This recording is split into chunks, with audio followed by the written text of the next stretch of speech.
Pagkatapos po ng video na ito mga ka-IT, enabled na po ang lahat ng LAN ports ng inyong PLDT Fiber Home Modem Router with software version RP2841, RP2740, RP2804, RP2811, and RP2649. And we will be using your smartphone. Ang una po natin gawin is to access our admin PLDT account.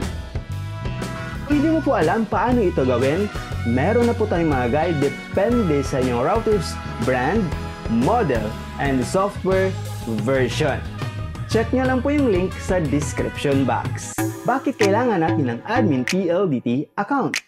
Dahil dito po natin makikita ang settings na kakailanganin po natin.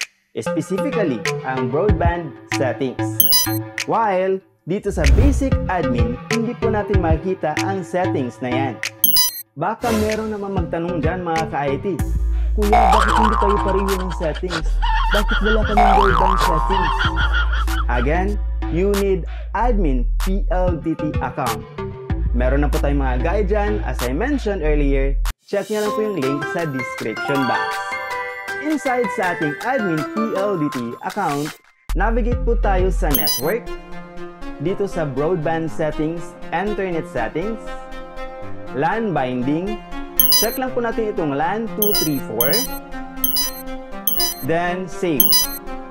I would suggest ka-IP na i-restart po ninyo inyong PLDT modem router at ibalik na po ninyo ang inyong FOC. At huwag nyo rin kalimutan na sundukin ang like button. Gagana ba talaga ito 100%, Kuya IT?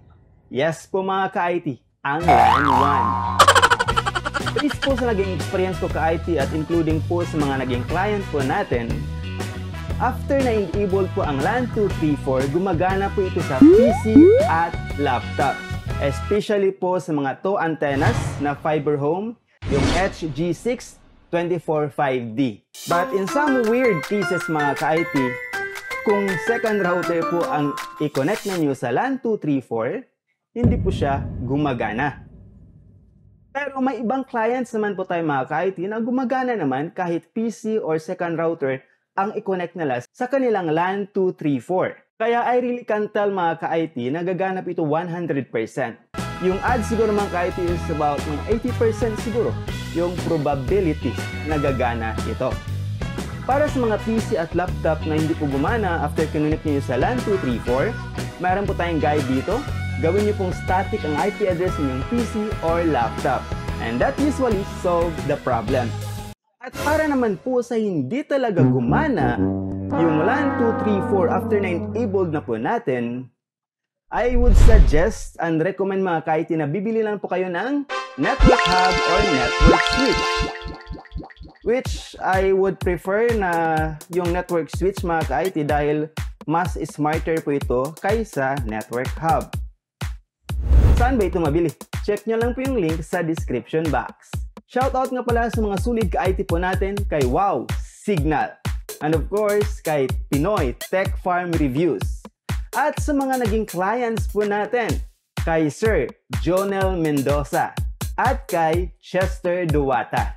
Meron ka bang problema sa network mo, computer, and router?